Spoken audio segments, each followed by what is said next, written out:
Hello friend, welcome to AJ land promoter. நம்ம அன்னைக்கு குறைந்த விலையில் ஒரு புத்தம் புது வீடை சேல் கொண்டு வந்திருக்கோம். இது எங்கே இருக்குதுன்னு பார்த்தீங்கன்னா நாகர்கோவில் பாம்பன் விலை. இந்த பாம்பன் விலைக்கு நம்ம நாகர்கோவிலேருந்து பஸ் ரூட் பார்த்தோம்னா நாகர்கோவில், செட்டிக்குளம், ராணித்தோட்டம், ஆசாரிப்பள்ளம், பாம்பன் விலை. நம்ம இப்போ பார்க்குறது தான் அந்த சேல் கொண்டு வந்திருக்க புத்தம் புது வீடு. இந்த வீடு மொத்தம் 2.5 சென்டில் 1300 ஸ்கொயர் ஃபீட்டில் இந்த வீடை கட்டியிருக்காங்க. இந்த வீட்டுக்கு 16 அடி பாத வசதி இருக்குது. இது டிடிசிபி அப்ரூவல் வீட்டுமனை. நமக்கு இந்த வீட்டுக்கு லோன் சுலபமாக கிடைக்கும்.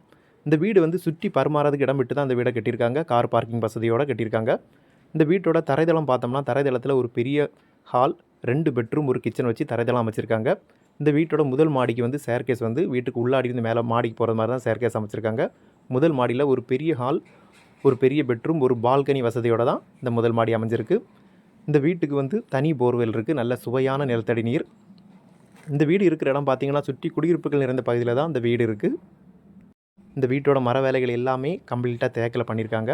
கபோர்டு ஒர்க் எல்லாமே விலை கூடின எம்டிஎஃப் ஷீட்டில் கபோர்டு ஒர்க் பண்ணியிருக்காங்க.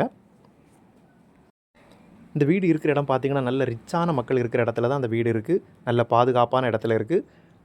இந்த வீட்டோட விலை வந்து 55 லட்ச ரூபா கேட்குறாங்க. விலை வந்து நமக்கு பேச்சுவார்த்தைக்கு உட்பட்டது. இந்த பாம்பன் விலை ஏரியாவில் நல்ல பாதுகாப்பான ஒரு அழகான வீடு வாங்கணும்னு நினச்சிங்கன்னா இந்த வீடை நம்ம வாங்கலாம். இந்த வீடு உங்களுக்கோ உங்கள் தெரிஞ்சவங்களுக்கோ வேணால் நம்ம நம்பருக்கு கால் பண்ணுங்கள். மறக்காமல் நம்ம சேனலை சப்ஸ்கிரைப் பண்ணுங்கள். மேலும் புது வீடு, வயல், தோப்பு வாங்க விற்கிறதுக்கு நம்ம நம்பரை காண்டாக்ட் பண்ணுங்கள். இந்த வீடியோ இறுதி வரை பார்த்த அனைவருக்கும் நன்றி. அடுத்து ஒரு நல்ல பதிவில் உங்களை சந்திக்கிறேன்.